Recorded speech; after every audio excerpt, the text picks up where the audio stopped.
A reading from the book of Sirach, chapter 27, verses 30, and chapter 28, verses 7. Resentment and anger, these are false things too, and the sinner is a master at them both. Whoever exacts vengeance will experience the vengeance of the Lord. Who keeps strict account of sin? Pardon your neighbor any wrongs done to you, and when you pray, your sins will be forgiven.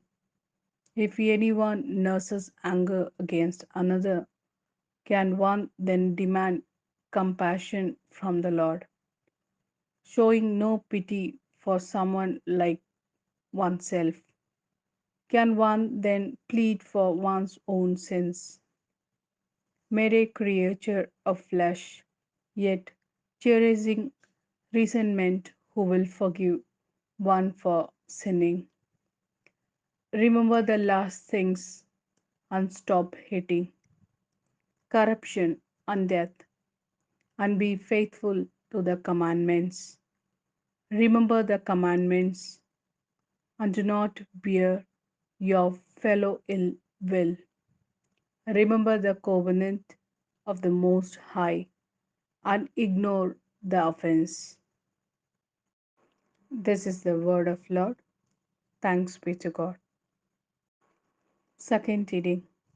A reading from the letter of Paul to Romans, chapter 14, verses 7 to 9. For none of us lives for himself, and none of us dies for himself.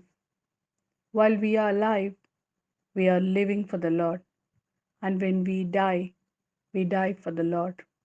And so, alive or dead, we belong to the Lord. It was for this purpose that Christ both died and came to life again, so that he might be Lord of both the dead and the living. This is the word of Lord. Thanks be to God. A reading from the Gospel according to Matthew, chapter 18, verses 21 to 35. Then Peter went up to him and said, Lord, how often must I forgive my brother if he wrongs me? As often as 7 times? Jesus answered, Not 7 times, I tell you, but 77 times. And so the kingdom of heaven may be compared to a king who decided to settle his accounts with his servant. When the reckoning began, they brought him a man who owned 10,000 talents. He had no means of paying, so his master gave orders that he should be sold, together with his wife and children and all his possessions, to meet the debt. At this, the servant threw himself down at his master's feet with the words, Be patient with me, and I will pay the whole sum. And the servant's master felt so sorry for him that he let him go and cancelled the debt. Now, as this servant went out, he happened to meet a fellow servant who owed him 100 denarii.